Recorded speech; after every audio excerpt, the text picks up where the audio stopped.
BJP party పక్ష నాయకునిగా మీరు విఫలం చెందుతున్నారనేది ఒక విమర్శ. ఇప్పటి వరకు అలాంటిది నేను ఎప్పుడు వినలేదు.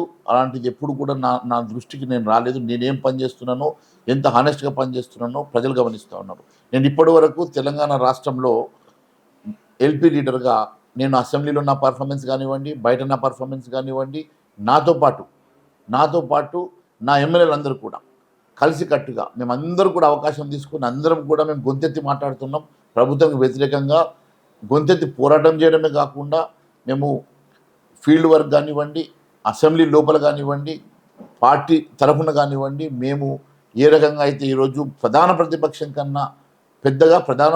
కన్నా గొప్పగా ఈరోజు భారతీయ జనతా పార్టీయే ప్రధాన ప్రతిపక్షంగా పోరాటం చేస్తున్న సంగతి గుర్తు చేస్తూ ఉన్నాను. మొన్న శృంగిశాల విషయంలో కానివ్వండి, మొన్న ఎస్ఎల్బీసీ విషయంలో కానివ్వండి, మేము అందరికన్నా ముందు అక్కడ చేరుకొని మరి అక్కడ ఉన్నటువంటి అంశాలను మేము ప్రజల దృష్టికి తీసుకురావడమే కానివ్వండి, లేకుంటే రైతుల కోసం మేము చేసినటువంటి దీక్షలో యావత్ తెలంగాణ రాష్ట్రంలో ఉన్న మా ఎమ్మెల్యేలు, ఎంపీలు అందరం కలిసి ఒకే డయాస్ మీద 24 గంటల పాటు రైతుల పక్షాన నిలబడి మేము పోరాటం చేసి వారికి న్యాయం చేయాలని చెప్పేసి మేము చేసినటువంటి దీక్ష కానివ్వండి, ఏ అంశం తీసుకున్నా ఈరోజు భారతీయ జనతా పార్టీ ప్రధాన ప్రతిపక్షంగా పోరాటం చేస్తుంది. బీజేపీ పార్టీలో గ్రూపులు ఉన్నాయా?